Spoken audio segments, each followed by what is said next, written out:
This is Holistic Vigilantes, hosted by Dr. Kimberly Bear and Dr. Jennifer Tippegraf. These two badass dentists are breaking the mold to provide modern dentistry that doesn't compromise overall health. Determined to spread the word, the Vigilantes are kicking down the door as they bring you honest answers to hard questions. Buckle up for a wild ride down the Meridian Highway as they explore the connection between oral health and whole body health, saving the world one smile at a time. And now, the Holistic Vigilantes. Hello, my name is Dr. Jennifer Tippegraf. And I'm Dr. Kimberly Bear. And we are the Holistic Vigilantes. Today, here on this beautiful Friday, we have Miss Linda Penkala. Very excited to have her. Her book, check it out. The Pause is amazing. As a wellness educator of over 30 years, Linda has written articles and taught seminars through the lens of massage therapy. The common denominator for all of her clients was the effects of stress, which could be felt in the body. After her journey through her own heart issue, she looked for answers in research and soul searching. She lives and works in Columbia, Maryland with her husband, Joe, and finds deep joy in their roles as Jima and Papa to 6 grandkids who open their hearts to love and joy. So beautiful. Welcome. Welcome. Thanks for being here. It's great to be here always. Yeah. We're super excited. We've had Linda in the office before for a bunch of seminars to learn about vagus nerve and tapping and essential oils. We're big Young Living fans, obviously. Your products are amazing. Can we just take a step back? Young Living, when you say Young Living, people don't know what that is. Oh, Young Living is a company that's been around over 25 years, and they own farms and have partner farms, and they cultivate, grow, and distill their own essential oils. So you know exactly where they're coming from. And they have like a seed to seal program. So from the beginning, from the seed all the way through distillation to the cap putting on, you know exactly the quality because they do all this testing.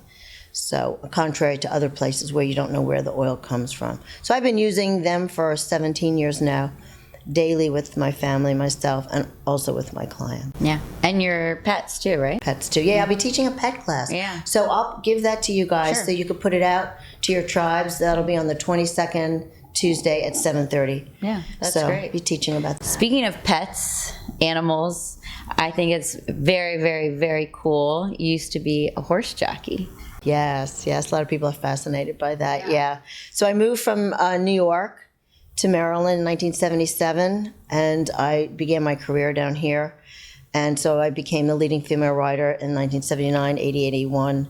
And then I got to go to Japan in 1982 to represent the United States in the Ladies' Cup. That's so So that cool. was my biggest honor. I never won a stake race or anything like that, or made $1 bazillion, but I'm alive. Thank God I'm alive, right? Yeah, It's a pretty intense sport. And I got to travel and represent our country and ride with Japanese riders and riders from all around the world. That's so cool. That is amazing. Yeah, and I think it's very interesting how you talk about this in your book, how you went from like fast, this like super intense, fast-paced life to now, like your book title, Pause, taking a moment, relaxing, slowing down, activating parasympathetic. So if you can get started talking about that, I mean, it's very relevant now with COVID and stress and the importance of, all of that, really. Right. So in the very first chapter of my book is called The Pace of the Race. And so after I had AFib, where your heart beats really fast and uneven, about 10 years ago, I wanted to figure out what went wrong.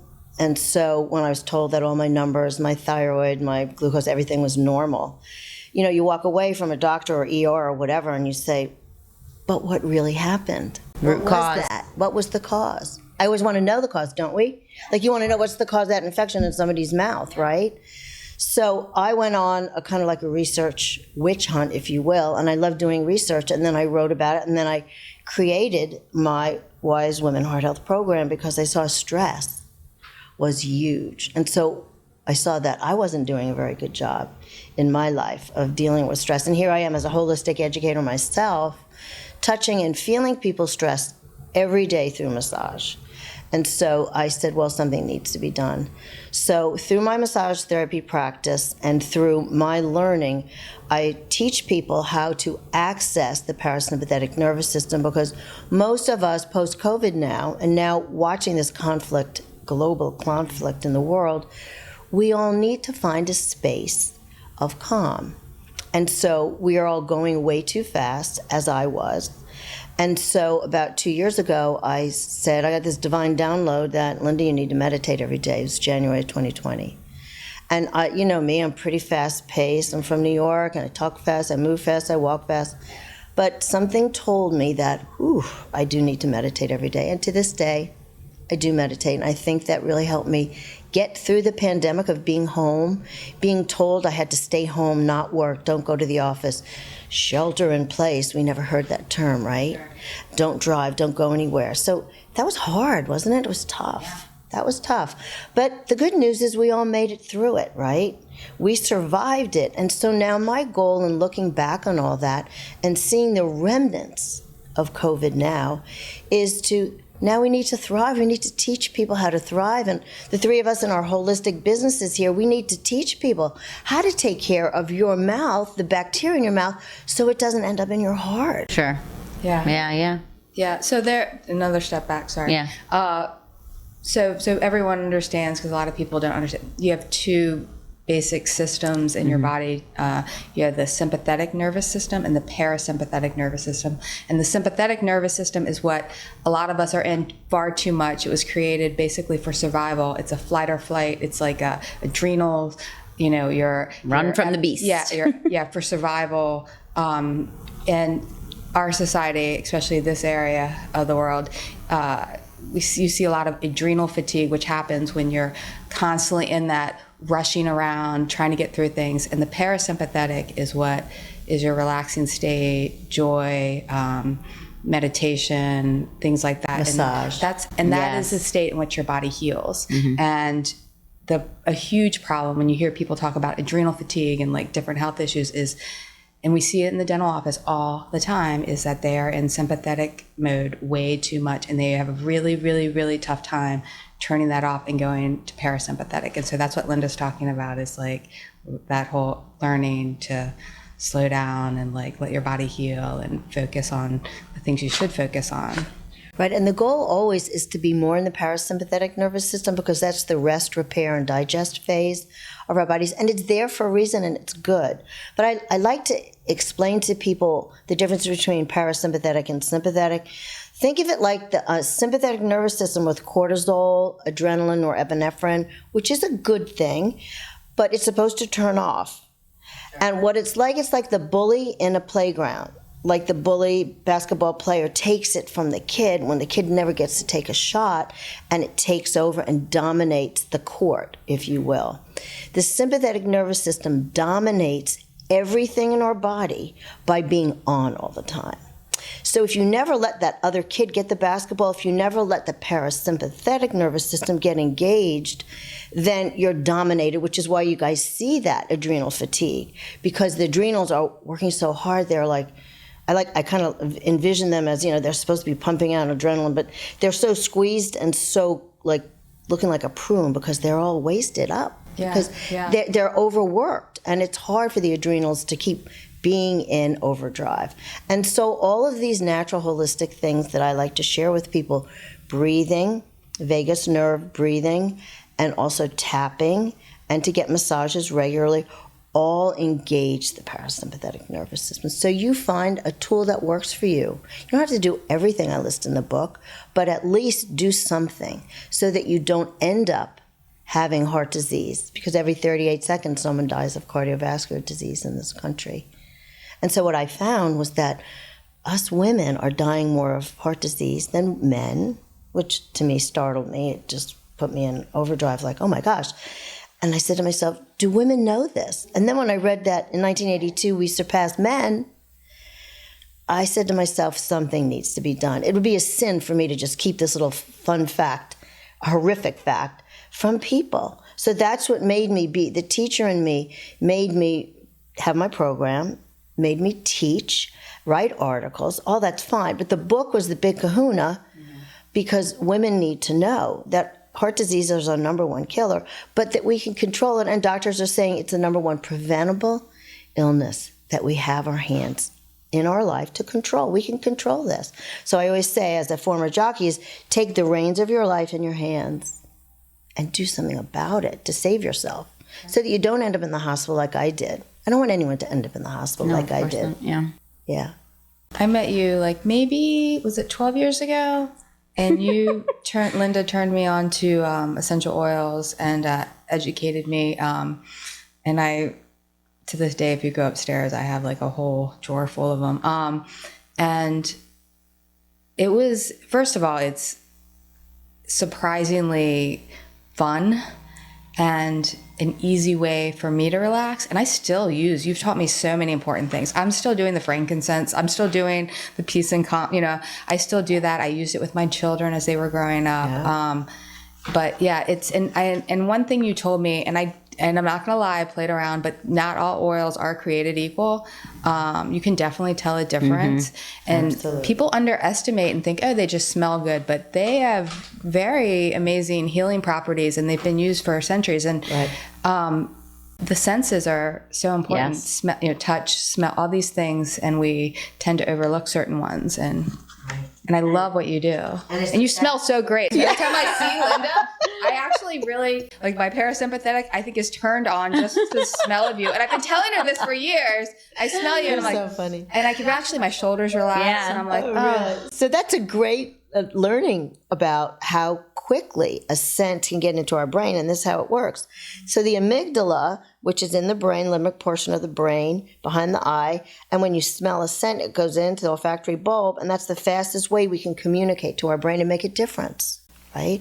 So I make nasal inhalers. You unscrew it and you put it up. I think I made you guys one, right? Yeah. So I make them either for, if my kids were studying for a test, it might be peppermint, rosemary, basil, or if someone needs to be calm to sleep, I may do lavender, cedarwood, Roman chamomile, something like that. So I listen, I also muscle test, and I see what's best for that person sitting in front of me, because yours will be different than yours. Of course, yeah. Personalized essential oils. Yeah. So that's the fun part of essential oils. You just have this natural tool that's been mankind's medicine for centuries, and it's still very much here. It really is. It's very much here for us. Yeah. I can totally respect that. It's like coming from the earth, using the earth to heal us. It's just, sometimes we just go back to the basics. Like sometimes when I talk to people about just like warm saltwater rinses, just like back to what the earth has given us. So that reminds me of my Filipino grandmother. When we were kids, she'd take a grapefruit that we ate, and she'd put it on a low gas flame over there, and it would waft up the citronella from the skin of the grapefruit, and that was her insecticide.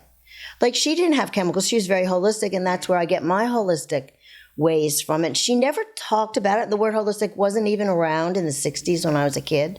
She never said it, but it was me watching her. She made her own dog food for her dog. She did things like the grapefruit, and she did natural things. She made us eat vitamin C when we were good kids at the beach or the lake. She gave us vitamin C like it was candy, and we used to say, "Oh, we get a vitamin C," but she kind of made it seem like it was like an M&M or a candy. And to this day, I do the same thing. Young Living has great chewable vitamin C for kids, and all my grandkids come in, "Gima, can I have a vitamin C?" Absolutely.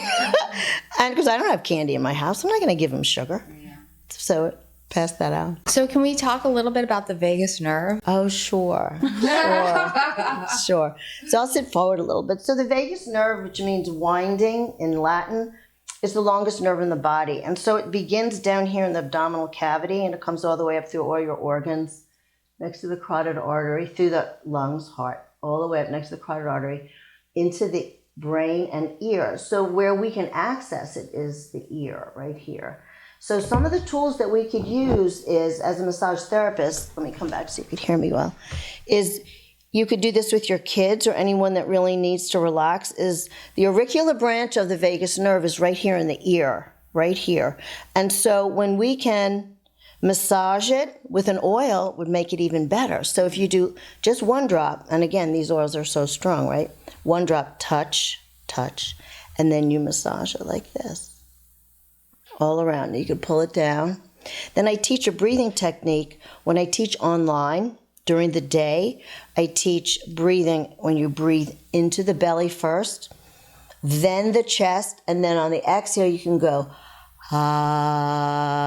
because we want to energize the vocal cords in the voice box, the larynx, the pharynx.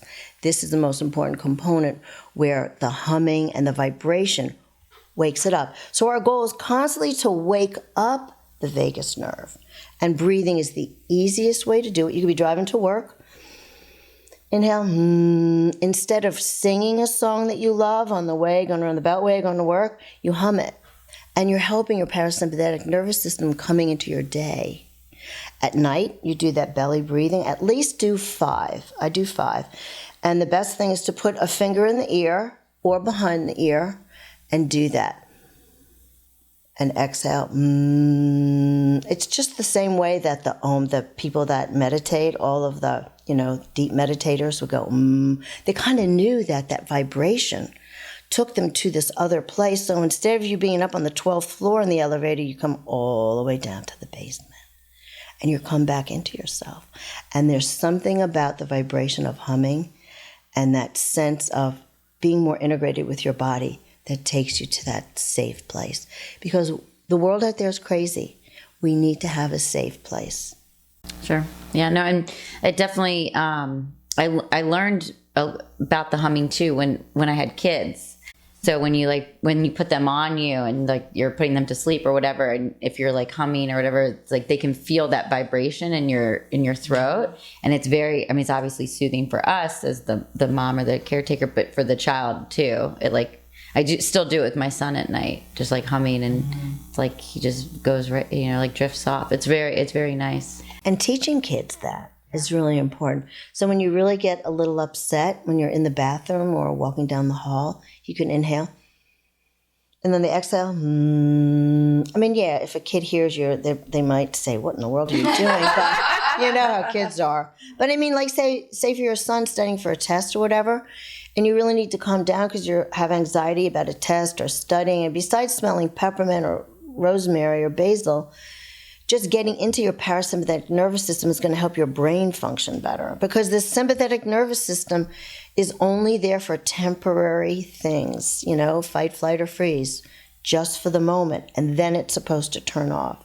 So it's our job constantly to be reminded we are in charge of upregulating our parasympathetic nervous system and then deregulating our sympathetic nervous system. But if you're not aware of it, you don't even know it exists, and you don't know why we even need to. Here's the deal. Stress is a number one killer as well, and that's the 80% of people go to the doctor because of stress-related symptoms. And this is how it works. That cortisol that is coursing through our body from the sympathetic nervous system kind of rusts out our pipes with inflammation. And so in my book, I mentioned cholesterol isn't the number one reason why people are getting heart disease. It's inflammation, right? Yeah, it's inflammation, and there's so many books about that. So if you really focus on the focus, which is constantly reducing inflammation, constantly reducing that cortisol, then we can have a little wiggle room to, have better tools, because you're in more of a parasympathetic nervous system state.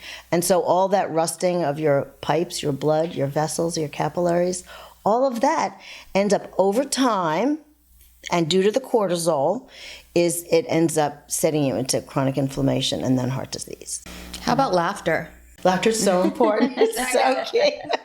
So important. Yeah. So laughter with friends, friendship is so important. So I'm going to be speaking at that with the Businesswomen's Network luncheon next month. And I'm also writing an article about friendship and how important it is for you guys to get together. You're business owners together. You co-own your company, right? Sure. But you're also friends. Yes. I could tell. And I'm sure you guys set time out to be, minus kids, minus husband, minus everything. Let's just go and have fun. Yeah.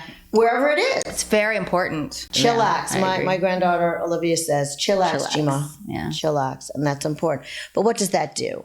It really helps reduce cardiovascular risks.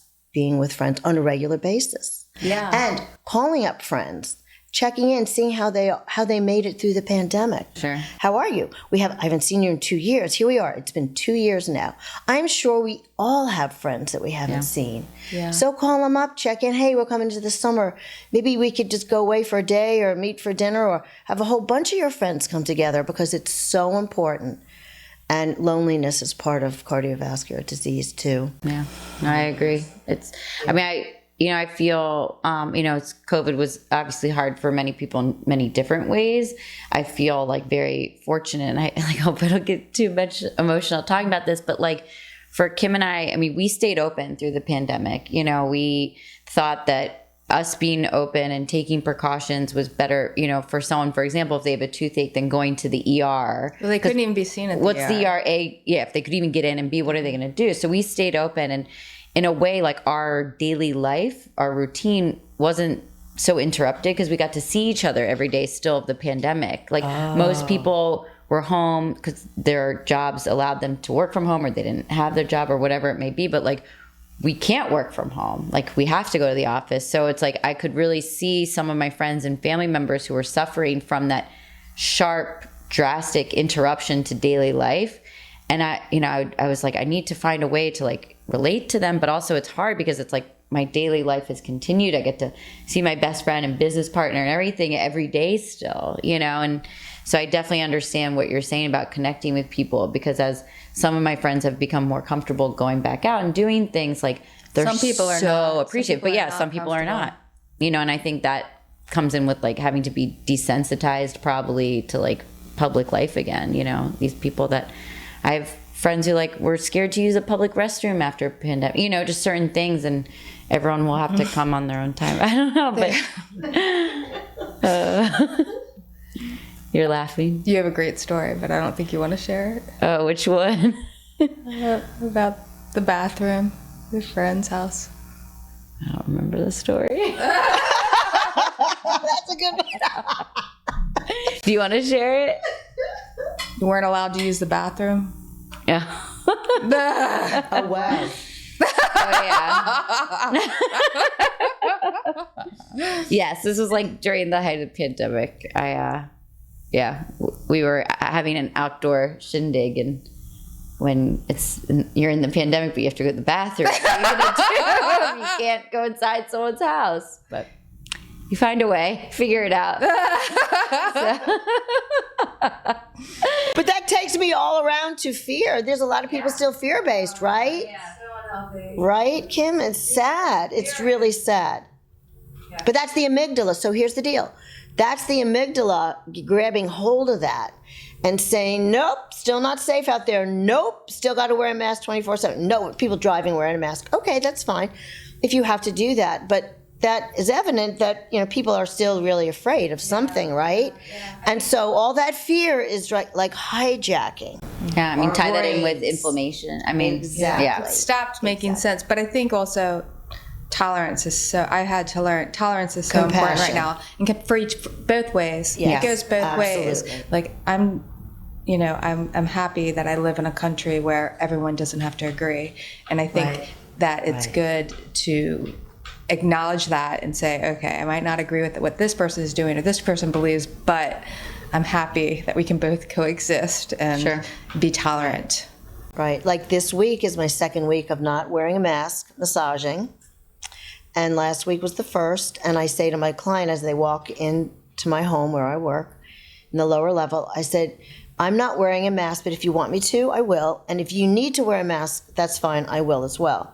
So far, no one really needed that so far. But if today my client wants me to wear a mask, absolutely, for sure. I want you to be comfortable. I don't want you to lay there trying to relax saying, oh, I don't know if Linda has da-da-da, da-da-da. I don't want you to do that. Yeah, we have to be be honor compassionate. other people's- Absolutely. Absolutely. Right. Absolutely, both ways.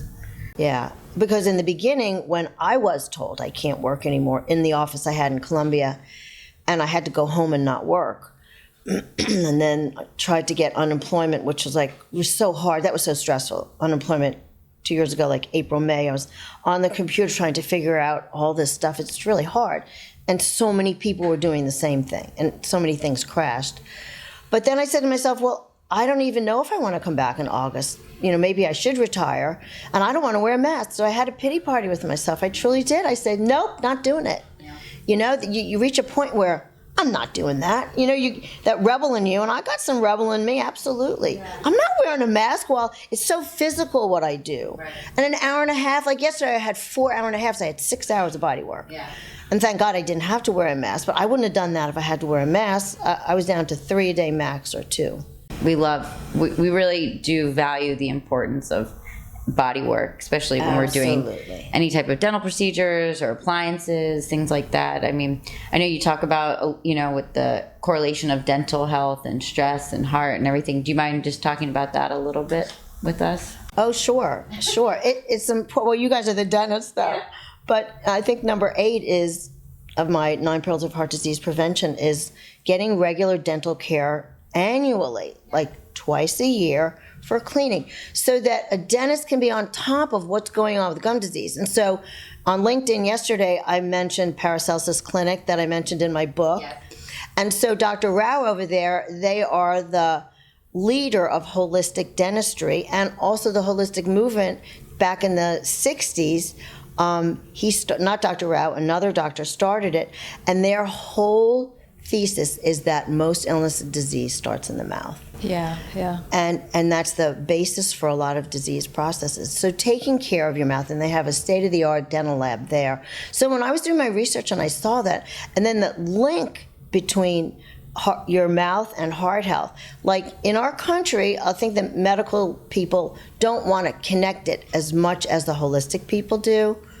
Do you guys agree? I actually, the surgeons are all about it. Okay. I do see, like, my patients are going in for heart surgery or for something. They're all about it. But not so much the primary care. Unfortunately, I mean, now we work with functional and medicine. The problem, and I have some patients who are, who will get, like, for instance, I had a patient who recently was suffering from terrible kidney disease, and they really couldn't figure out what was going on, and he was going to have to get some serious treatments, and he was all swollen up, and they were dealing with it, and someone sent him over, and he had been going to the dentist regularly, nothing, but he had these old root canals across the front, which were all infected, but they'd been that way for so long. I'm not sure. I think maybe his dentist, didn't see any changes, but the point is that I was like, oh, these teeth are horribly infected, and then I spoke with his kidney specialist, and she was like, oh my God, thank goodness, get those out. I don't want to do anything until he gets all that out, and then I'm going to reassess and do his blood work. And he was just in the other day, and we had done that, and he said that, and he was like, he looked like he'd been deflated. Yeah. And he was like, she's like, oh, your blood work looks great afterwards. She's like, we'll reassess this spring. She's like, so I'm going to see her in April, but they haven't done any treatments yet. So his body was just sort of battling these. They weren't hurting him. He wasn't having any symptoms in his mouth, but he just had these infections, and his body was working overtime, sort of keeping them encapsulated, and it was just more than it could take. And then I'm sure that's one of many factors, but the point is that getting rid of that infection was huge in regards to his kidney health. Yeah. That reminds me of someone in my family had chronic sinus issues, and when a front, like the barometric pressure, I'm sure you guys see this, when that barometric pressure rises and a front's coming in like a freight train, people that have sinus issues have so much pressure here, and your sinuses are all through here, and even just touching this can really be so sensitive for them. So this person in my family had chronic for years and years and years and years and years. Then chronic headaches and sinuses, and going into a mold house really set him off, right? So then he gets his teeth all done at his dentist, and they removed everything and put a new, denture thing and all that. Guess what? He had all infection all through here. He was all infected. Guess what happened after they removed all that? His headaches went away. His sinus issues went away. So when you think about it, that infection in the mouth can become a brain issue. The worst thing is that it goes to the brain, right? Not just sinuses, it goes further north into your brain. Yeah. That's the worst thing you don't want. That's no good. Yeah. So, the correlation is strong in that killing the bacteria in the mouth in the morning. And I use thieves, cinnamon, clove, lemon, eucalyptus, because clove is a great, antibacterial, right? In most dentists have clove, don't you think? It's the quality of clove, I think, that matters. Yeah, so I think that's the most important thing, is just to kill it here and then maintain so that you don't have any toxins coursing through your body that you might not even know about. And for people that aren't watching the video, kill it here. She was pointing to her mouth. To the mouth, yes. So I have a secret question for you. It's our question we like to ask towards the end. Do you have any other questions for her? Yeah, this has been amazing. Yeah. Okay, this is probably a hard question, but if you had to choose one, you were only allowed one for the rest of your life, which oil would you choose? Joy. I knew you were going to choose a blend. Joy, because it has rose oil in it, and that's at 320 megahertz of frequency to raise your frequency up. So when you put joy in your heart every day, put joy on your kids, and put joy in the diffuser, it totally shifts a room, shifts your life, shifts your brain. Then if you use Idaho Blue Spruce, which has 530 megahertz of frequency, the highest frequency, because a pine, Idaho Blue Spruce, a spruce is deep in the earth. And when you think about it, those pines and the spruces get their energy deep, deep, deep into the earth. So when they distill that oil and they bring it up for us to use, we are taking Earth's energy and that huge frequency of the earth, and we're putting that on our bodies. And so when I teach people about their immune system, is number one is use your oils to raise your frequency, because once your frequencies are raised up, then illness and disease don't come in. And so each illness and disease has a frequency. So you're supposed to be about 68 to 72. I like to say humming at 68 or 72 megahertz of frequency. When you come down from that, from stress, not exercising, not drinking water, not paying attention, then cancer comes in here at about, I forget what it is, in the 40s, 42 or 40. So each illness and disease, from a cold to Crohn's disease, from everything, has a frequency. So once you know that, your goal should always be to raise your frequencies every day with a simple oil that has rose oil in it, like Joy. So Joy is a blend from, it's specific blend. to Young Living, correct? It's only specific to Young Living. Yes, so it has a bergamot, rose oil, lavender. It has a lot of citrus oils. I love citrus. Thank you. I love citrus. It makes me happy. Yeah. You know, and also monitor your alcohol content. Yeah. Alcohol can get you in trouble too. One cardiologist said, stop drinking alcohol. So I quit drinking red wine because red wine increases heat. During that time, over 10 years ago, was, you know, perimenopausal and menopausal part of my life where I wake up hot. Well, you could wake up hot if you drank too much red wine, you didn't drink enough water. So my acupuncture always says, move away from the reds because they heat up your body, and go to whites if you want to drink wines at all. Or just like tequila. Just a silver tequila. Well, thank you so much. Thank you, Linda. We love you. It was great. Linda Penkala. It's always good to be here. Please check out her website, and it will be listed on our podcast intro. Yeah. Thank you. Thanks for having me. Love being with you guys. Bye.